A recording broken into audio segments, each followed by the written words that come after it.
Good evening mga ka-love spells. Hindi mo ba maramdaman ang pagmamahal sa'yo ng asawa mo o boyfriend?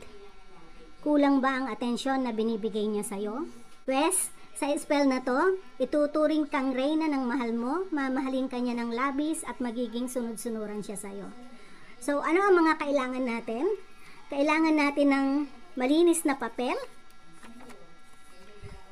red ballpen at kaliwang sapatos. Ang gagawin natin, isulat sa papel ang buo niyang pangalan.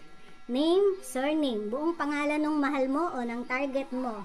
Tapos, isulat ang sigil na ito. Ito. So, drawing kayo ng X. Yan, X. Tapos, sa gitna, mag-drawing kayo ng isang mahabang line. Mas mahaba kaysa dun sa drawing yung X. Tapos, pagdugtungin nyo lang sa taas. Yan. Tapos, isunod ang orasyon. Shiletat Pikwats. Sulat nyo yan. Tapos yung kahilingan, isulat nyo rin. Ituturing mo akong reyna, mamahalin mo ako ng labis, at magiging sunod-sunuran ka sa akin. So yan.